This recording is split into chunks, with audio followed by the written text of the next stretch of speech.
Cabe aclarar que la intención de este video no es incitar a la población a realizar actos ilícitos.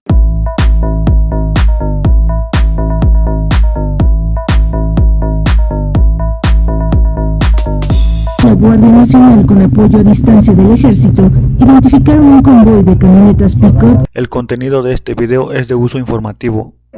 En México, el fenómeno del narcotráfico tiene su origen en Sinaloa, con el cultivo de la amapola que en la década de los años 40 se intensificó en la región de Badiraguato con motivo de la Segunda Guerra Mundial para abastecer de heroína a los Estados Unidos, lo que era permitido por las autoridades federales que fijaban un tributo a los campesinos productores.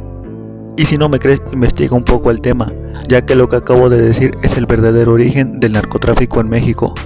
En consecuencia a esto, los cultivos se expandieron sin evidentes obstáculos legales, e incluso se llegó a hablar de un supuesto convenio entre el gobierno de México y el de los Estados Unidos que los protegía.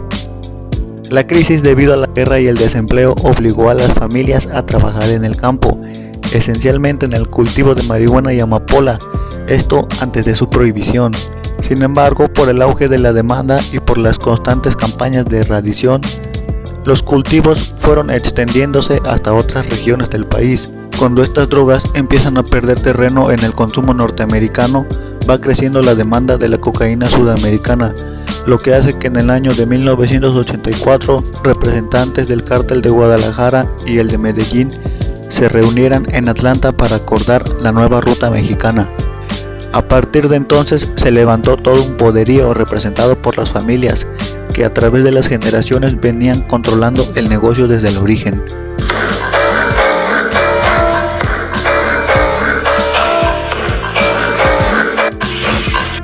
Familias involucradas en el mundo del narcotráfico. Familias como los Escobar, los Arellano Félix y los Joaquín Guzmán. Tras la reciente captura de Ovidio Guzmán, alias el Ratón, hijo de Joaquín Guzmán Loera, alias el Chapo Guzmán, ¡Soy el ratón! Ovidio Guzmán y su gente dejaron entrever las camionetas que usan, entre las cuales podemos resaltar que en su gran mayoría son camionetas tipo pick-up, camionetas de carga, además de unos cuantos racers, modelos que resaltan por su capacidad 4x4, que les hacen capaces de entrar en cualquier terreno. Se estima que el precio de estos vehículos ronda de los 600,000 a los 3 millones de pesos mexicanos. Esto debido a que además son vehículos blindados, lo cual incrementa su valor. Estos vehículos son utilizados principalmente por los convoy a mando del cártel de Sinaloa. Modelos que van desde la Toyota Tacoma, Ford F-150 y Suburban. Respecto a Ovidio Guzmán, fue capturado en la madrugada del jueves 5 de enero en la sindicatura de Jesús María en el municipio de Culiacán, dejando un saldo de aproximadamente 30 personas fallecidas. Medios aseguran que es posible la extradición de Ovidio Guzmán a los Estados Unidos dentro de los próximos 60 días. Aunque solo el tiempo dirá si el detenido logra escapar de la justicia o terminará en una prisión estadounidense como su padre, el Chapo.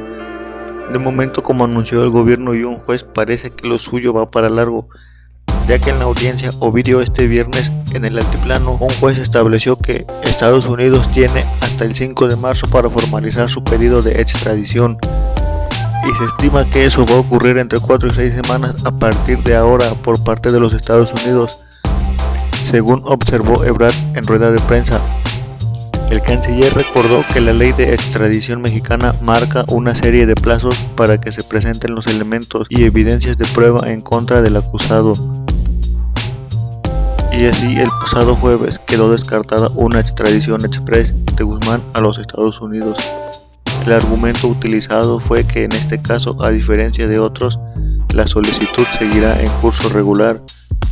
Se decreta de plano la suspensión de oficio respecto de los actos consistentes en la deportación, expulsión, extradición y su ejecución para que no sea entregado al gobierno de los Estados Unidos de América ni en ningún estado adverso, señala la resolución del juez difundida por AFP. Guzmán López supervisaba aproximadamente 11 laboratorios de metanfetamina en el estado de Sinaloa que producen un estimado de 3,000 a 5,000 libras de metanfetamina por mes La metanfetamina se vendía al por mayor a los miembros y a distribuidores con sede en Estados Unidos y Canadá. En julio de 2017, el fiscal federal para el Distrito de Columbia formó un gran jurado que acusó formalmente a Ovidio Guzmán López, como a su hermano Joaquín Guzmán López, de participar en una conspiración para traficar cocaína, metanfetamina y marihuana desde 2008. La acusación fue presentada el 2 de abril de 2018, luego de que una orden de arresto fuera emitida por un juez federal en Washington D.C. para su arresto y extradición. Se cree que dirige el cártel de Sinaloa junto con su hermano Ismael Zambada García, por lo que el 8 de mayo de 2019 fue sancionado de conformidad por los Estados Unidos. Guzmán López fue arrestado brevemente en Culiacán, Sinaloa, por miembros de las Fuerzas Armadas de México el 17 de octubre del 2019, lo que desencadenó en varios enfrentamientos armados en la ciudad, lo que se conoce como el Culiacanazo. Ese fue el primer Culiacanazo. Aguanten un poco que después les voy a contar sobre el segundo. Los hombres armados del cártel amenazaron con una matanza de civiles, incluido un ataque a un complejo de apartamentos que albergaba a los familiares del personal militar. De 24 a 26 horas después, Guzmán López fue liberado, con el presidente Andrés Manuel López Obrador diciendo que apoyaba la decisión para evitar un baño de sangre y proteger la vida de los ciudadanos. Sin embargo, el oficial que detuvo a Ovidio fue asesinado. Esto pasó en el primer Culiacanazo. Tras los enfrentamientos en Culiacán, se han creado varias cuentas falsas afirmando pertenecer a Guzmán López. Sin embargo, no existe una cuenta oficial que represente a Guzmán López.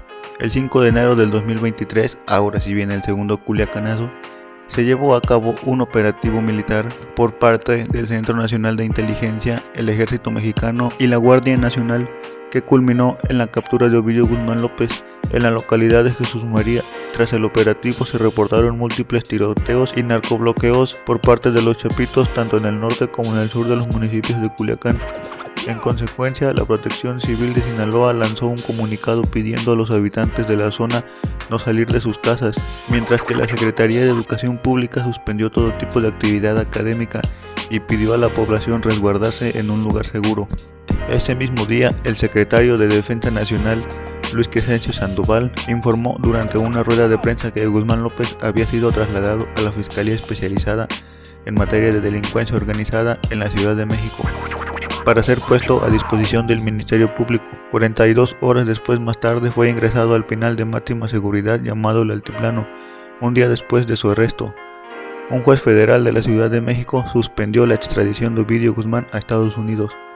Los disturbios llevaron al cierre internacional de Culiacán cuando dos aviones en el aeropuerto, uno de pasajeros perteneciente a Aeroméxico y otro militar, recibieron disparos. También se reportaron tiroteos en la pista. Aeroméxico también desvió aviones desde aeropuertos regionales de Sinaloa. Esto porque se dice que los llamados chapitos querían evitar la salida del estado de Sinaloa de Guzmán a toda costa.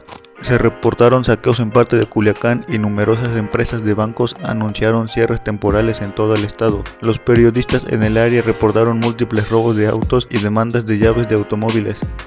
Durante el operativo hubo 30 fallecidos, 35 heridos y 21 detenidos entre militares e integrantes de grupos delictivos.